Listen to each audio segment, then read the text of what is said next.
Game plan allows you to configure these manager's options to be able to reschedule their own games once you cancel them.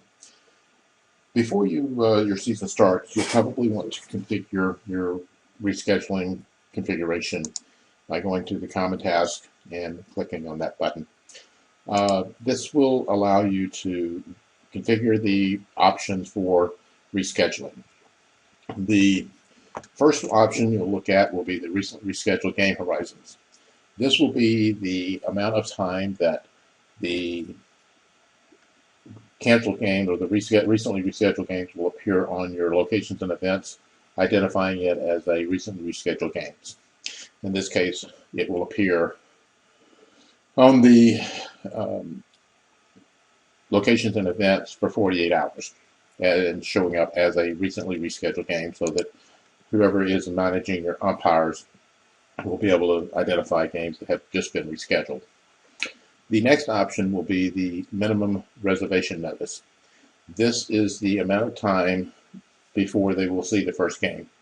In other words, if you want 2 days to allow the manager or to the umpire official to update or assign umpires, then you would set that to 2.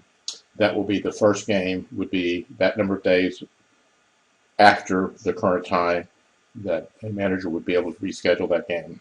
The first option that he would have. The next option is the reschedule expiration. This sets the number of days that the manager has to reschedule a game. So for example, if I cancel a game today, 14 days from now, if he has not rescheduled it, it would not give him the option to do that.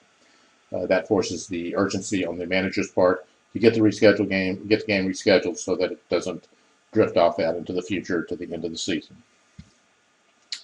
The next option is will set the number of options or number of selections that the manager will have to reschedule a game. He will have, in this case, 30 options or 30 game slots that he can choose from, and you can adjust that accordingly. The next option is if you want to allow the managers to reserve time slots. Many times the manager can't get a hold of the opposing manager, so he may find some time slots that work for him. He wants to hold those. That allows him to, in this case, select 2 time slots that he can reserve while he contacts the other manager. The next option is the number of times he can re-reserve that particular time slot. So in this case, he can re-reserve it 2 times, which would make a total of 3 times that he can reserve that time slot. And then the last option is the duration of the reservation. So the 3 of these is set that he can now reserve a time slot for up to 6 days and hold that time slot while he contacts the other manager. The last option is you'll have one for each field. And some fields are going to be more heavily loaded, so you may have to look further out into the future. So this allows you how many days out of the future the manager can see available time slots. So, for example, you may have this field that is not very heavily loaded, so you've got time slots within the next 15 days that he can choose from.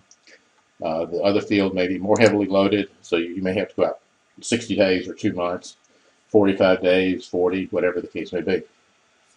These options you'll probably come back and adjust during the season.